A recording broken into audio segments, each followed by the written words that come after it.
मंचासीन आर्य जगत के वेदों के प्रधान पंडित आचार्य वीरेंद्र शास्त्री जी, हमारे समस्त आचार्यगण इस मंच का बड़े ही कुशलता से संचालन कर रहे संचालक महोदय, वंदनीय मातृशक्ति, गुरुकुल के कर्मचारियों, आगे भद्रभूषण,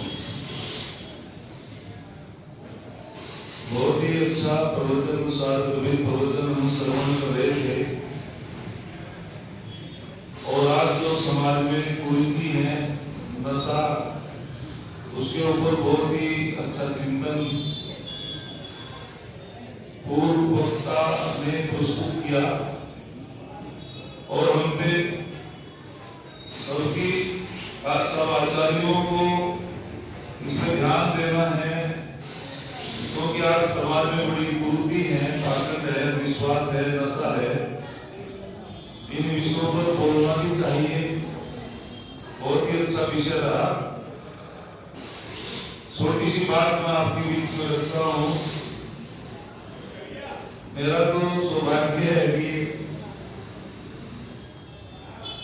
आचार्य चंद्रभूषण जी ने सूचना दी कि प्रेमनगर आर्य समाज में आज कार्यक्रम है, और मेरे मन में आया कि हमारे गुरु जी भी मिलेंगे। तो मैं तो बहुत ही अपने को सौभाग्यशाली समझता हूँ कि ऐसे विद्वानों का सानिध्य, हमारे गुरु जी आचार्य वीरेंद्र शास्त्री जी, अन्य विद्वान, हम सब उनको सुनेंगे। थोड़ी सी देर के लिए मैं आपके बीच में कुछ बातें रखता हूँ।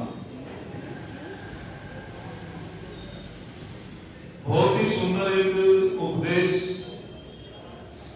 दे रहे थे महर्षि वेदव्यास और धृतराष्ट्र को समझा रहे हैं। वे कहते हैं कि हे राजन, पुत्र मोह से अधिक जो कीमती होता है, महत्व रखता है वो राष्ट्र। पुत्र से अधिक कीमती राष्ट्र होता है, देश होता है। आप पुत्र मोह में इतने अंधे हो गए, बिल्कुल जो है चिंतन नहीं करते। जो व्यक्ति 10 प्रकार की कुरीतियों में फंस जाता है, वो कभी धार्मिक नहीं होता, वह कभी राष्ट्र भक्त नहीं होता, मातृभक्त नहीं होता, पितृभक्त नहीं होता। जिनमें 10 प्रकार के अवगुण आ जाते हैं। और महर्षि वेदव्यास कहते हैं कि आप यदि अपने पुत्र को ठीक प्रकार से समझाओ, वो जो पांडवों का हिस्सा है उनको दे, और यदि नहीं देगा, बेईमानी करेगा, तो राष्ट्र की बहुत बड़ी हानि होगी, देश की बहुत बड़ी हानि होगी। तो कहते हैं कि 10 धर्मम न जानन्ति धृतराष्ट्र निबोधनाम, मत है, परमत है, उन्मत है, क्रुद्धो भुक्षित है, त्वरमानस्य है, क्रुद्धस्य है, भीत है, कामी चैत दश, तस्मात् एषु न प्रसिद्धे पंडित है। तस्मात् एतेषु सर्वेषु न प्रसिद्धे पंडित है। अर्थात जो व्यक्ति जिसमें 10 प्रकार के अवगुण होते हैं, मत है, कहते हैं नशा करने वाला। जो नशा करने वाला होता है, वह कभी धार्मिक नहीं हो सकता, वह कभी देश की रक्षा नहीं कर सकता, और उसका पतन निश्चित होता है। नशा एक बहुत बड़ा दुर्गुण होता है। जो व्यक्ति नशे में पड़ जाता है, शराब आदि का नशा, भांग, गुटखा, चरस, कई प्रकार का नशा होता है, क्योंकि नशे से बुद्धि बिगड़ जाती है और जिसकी बुद्धि बिगड़ जाती है उसका पतन निश्चित होता है। तो महर्षि वेदव्यास कहते हैं कि सबसे पहले जिसके अंदर अवगुण होता मत है, नशा भी कई प्रकार का होता है, शराब का भी नशा होता है, भांग का भी होता है, और नशा व्यक्ति को धन का भी होता है, नशा बल का भी होता है, नशा बड़े कुटुंब का भी होता है, नशा पावर का भी होता है कि मेरी तो बहुत बड़ी पावर है। तो महर्षि वेदव्यास कहते हैं कि पतन होता है उस व्यक्ति का निश्चित रूपेण, उसका यह लोक भी बिगड़ जाता है, परलोक भी बिगड़ जाता है। और एक घटना हमें याद आती है, क्योंकि आज स्वामी श्रद्धानंद जी का बलिदान दिवस है, और वे भी जब मुंशी राम थे वे भी नशे की चपेट में थे। एक बार शराब पी करके अपने घर पहुंचे और इतना नशा उनको था, साथियों ने उनको पहुंचाया, कुछ पता नहीं बेहोश है। लेकिन उनकी पत्नी शिवदेवी अपने पति की हालत को देख करके वो सारी रात्रि उसने भी भोजन नहीं किया, पति ने भी भोजन नहीं किया, और सारी रात्रि अपने पति के पास बैठी रही। जब भी वो उल्टी आदि करता उसकी सेवा करती, पानी से मुंह पूछती। जब मुंशी राम जी को होश आया और उसने देखा कि तेरी पत्नी तेरे पास है, बोले देवी तू भी सारी रात से मेरे पास ही है। तो बस एक ही शब्द कहा कि आपको नशा ज्यादा था पतिदेव, आप बड़े परेशान थे, आप नशे में बहुत ही, आपको कुछ पता नहीं था, आपने भी भोजन नहीं किया, मैंने भी भोजन नहीं किया। इन शब्दों को सुन करके मुंशी राम को बहुत एक लज्जा आई और उसने प्रण किया कि मेरे कारण मुझे लत पड़ी है नशे की, और मेरी पत्नी भी पूरी रात परेशान होती है। तो कहते हैं कि पत्नी उसे कहते हैं जो अपने पति को पतन के रास्ते से हटा करके अच्छे रास्ते पे लगा देती हो, वही पत्नी होती है, वही कामता नारी होती है। तो निश्चित रूप में स्वामी श्रद्धानंद को ये प्रेरणा उसकी पत्नी से मिली थी। और ये नशा वास्तविक बहुत बड़ा एक दुर्गुण होता है। दूसरी बात तो ये प्रमद है, जो प्रमादी होता है, आलसी होता है, वह व्यक्ति भी कभी देश की उन्नति नहीं कर सकता। अरे मध्य काल में तो कह दिया था हमारे देश गुलाम होने के कई कारण हैं, लेकिन एक कारण ये भी रहा, राजाओं में आलस्य आ गया, प्रमाद आ गया, और कहना शुरू कर दिया था मध्य काल के संतों ने, अजगर करे ना चाकरी, पंछी करे ना काम, और कहेंगे दास मनों का सबके दाता राम, की कोई जरूरत नहीं। अजगर किसकी नौकरी करता है, पंछी किसका काम करता है, परमात्मा सबको खाने के लिए देता है। अकर्मण्यता को प्राप्त हो गए थे हमारे नौजवान। निश्चित रूप में जो प्रमादी होता है, आलसी होता है, वो भी देश की उन्नति नहीं करता, देश की हानि करता है।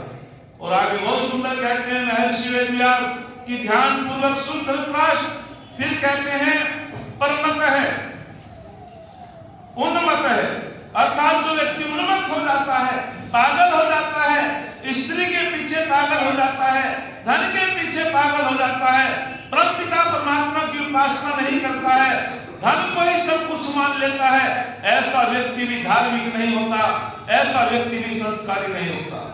अरे कहते हैं जब व्यक्ति उन्मत्त हो जाता है, कामुक हो जाता है, ऐसा अंधा हो जाता है, उल्लू को दीवाने पसंदी, काको नक्कल में पसंदी, ऐपुर को भी कामांध दीवाना तब में पसंदी।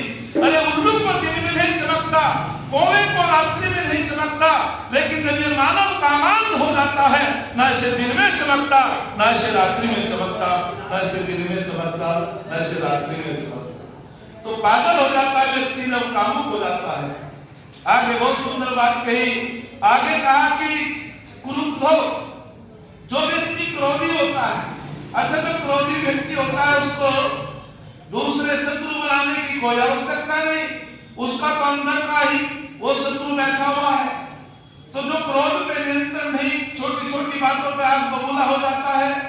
कहते हैं कि जब योगेश्वर श्री कृष्ण महाराज जी शांति दूत बन करके गए और उसको समझाने का प्रयास किया दुर्योधन को कि भाई आप जो हो पांडवों का हिस्सा पांडवों को दे दो। धर्म का भी उपदेश दिया, प्रीति से भी समझाया, लेकिन उसकी समझ में कुछ नहीं आई और उसने कह दिया कि मैं सुई की नोक बराबर भी जगह नहीं दूंगा, जमीन नहीं दूंगा। तो याद रखना माता बहनों, तो उसने कहा था कि क्यों विवश करता है अपने सौ पे रोने के लिए अपनी माता गांधारी को, अरे क्यों विवश करता है। वो आग बबूला हो जाता है दुर्योधन और कहता है कि इसको बंदी बनाओ। तो योगेश्वर कृष्ण महाराज जी ने कहा था कि सुन दुर्योधन, आप मुझको क्या बंदी बनाओगे। अरे जो क्रोध का रास्ता होता है वो विनाश का रास्ता होता है, वो शमशान का रास्ता होता है, और जो शांति का मार्ग होता है वो उन्नति का मार्ग होता है, वो सुख का मार्ग होता है। तो जो व्यक्ति क्रोधी होता है, क्रोध से व्यक्ति की बुद्धि बिगड़ जाती है, क्रोध में व्यक्ति पागल हो जाता है। आगे बहुत सुंदर बात कही, आगे कहा कि बुभुक्षित है, जो भूखा व्यक्ति है वो भी धर्म का उपदेश नहीं सुनेगा भाई। अच्छा, भूखे व्यक्ति को आप धर्म का उपदेश देने लगे, उसकी आवश्यकता तो भोजन है, लेकिन यहाँ एक बात और कि कभी कभी व्यक्ति भूख तो शांत हो जाती है लेकिन नीति नहीं बनती। दरिद्र कौन है, यस्य तृष्णा विशाला, अर्थात जिसकी तृष्णा विशाल हो जाती है ऐसा व्यक्ति भी धार्मिक नहीं होता है, ऐसा व्यक्ति भी देश की उन्नति नहीं कर सकता है। मैं छोटी छोटी बात शब्दों का बता रहा हूँ क्योंकि समय का अतिक्रमण नहीं करूंगा, बहुत अच्छे वक्ता है, उनको सुनना है। और आगे बहुत सुंदर बात कहते हैं ऋषिवर, आगे कहते हैं उद्देश्य दुर्वास्य, जो व्यक्ति जल्दबाज होता है, धैर्य की कमी होती है, जो चिंतन नहीं करता है। एक बार पूछ लिया लक्ष्मण जी ने अपने गुरु जी से कि जी मनुष्य किसे कहते हैं। गुरुदेव ने कहा कि जिसने मानव के चोले को धारण कर लिया। लक्ष्मण जी कहने लगे फिर वेदों में ऐसा क्यों लिखा मनुष्य भवे, हे मनुष्य तू मनुष्य बन। अच्छा, वेद में ये उपदेश मनुष्यों के लिए क्यों दिया गया कि हे मानव तू मानव बन। ये तो नहीं कहा घोड़े को हे घोड़े तू घोड़ा बन, गधे को नहीं कहा हे गधे तू गधा बन, कि मनुष्य में उपदेश दिया गया है कि हे मानव तू मानव बन। तो फिर गुरुजी ने कहा कि मैं तो तेरी परीक्षा ले रहा था बेटे, मानव के चोले को धारण करके कोई मानव नहीं बनता।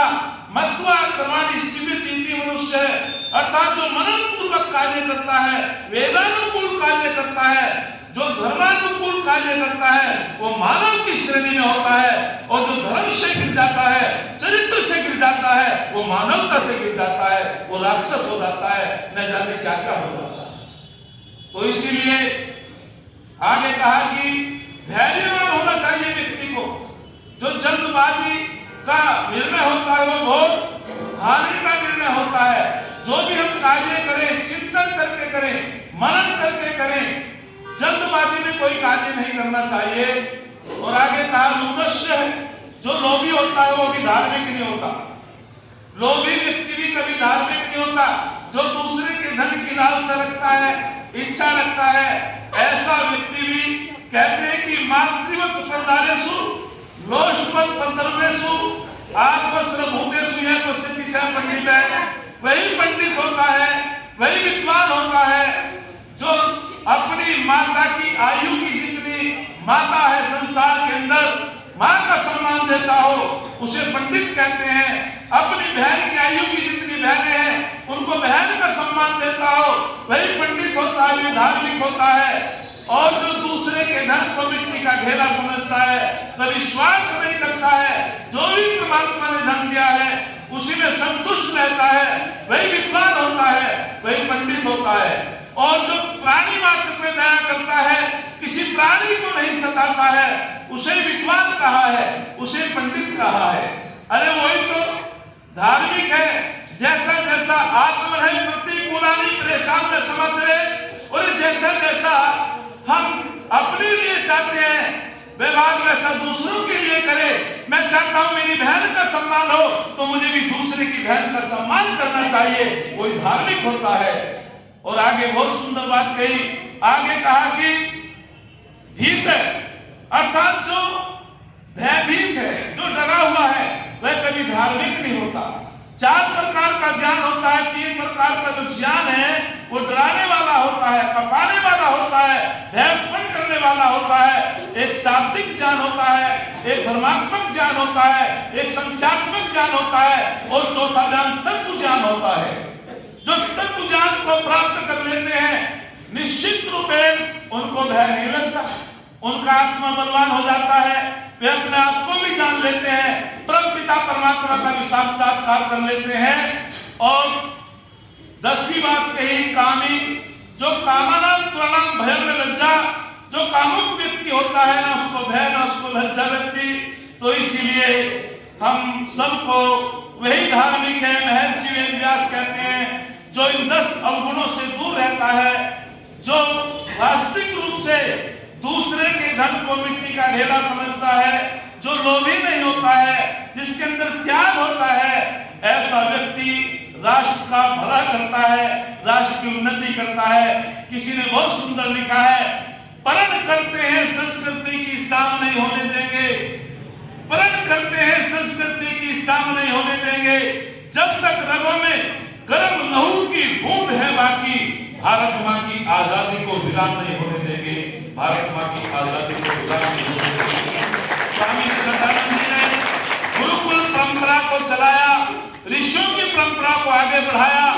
निश्चित रूप में हम इतने ऋणी हैं, ये शुद्धि संस्कार जो हमारे भाई विधर भी हो चुके थे, स्वामी श्रद्धानंद और पंडित लेखराम ने ये शुद्धि संस्कार ना चलाते तो आज वास्तविक रूप से जो हमारी संख्या आज होगी वो भी ना होती। हम उनके इतने बड़े ऋणी हैं, विस्तार का समय नहीं, लेकिन निश्चित उनका इतिहास पढ़ना चाहिए, उनकी जीवनी पढ़नी चाहिए। वे हमारे प्रेरक हैं, प्रेरणा देने वाले हैं और उनको भी प्रेरणा देने वाले महर्षि स्वामी दयानंद थे। यदि ऋषि दयानंद उनको प्रेरणा ना देते, उनसे प्रेरित ना होते तो वे स्वामी श्रद्धानंद न बनते और आज हम सारे समाज के मंच में ना होते। तो मैं एक क्षण कहकर के अपनी वाणी को विराम देता हूँ। अरे आज संयोग की बात है, मेरे मामा जी ने छंद बनाया और मैं इन्हीं के सामने उस छंद को प्रस्तुत करता हूँ। बड़े अच्छे अच्छे छंद भेजते रहते हैं।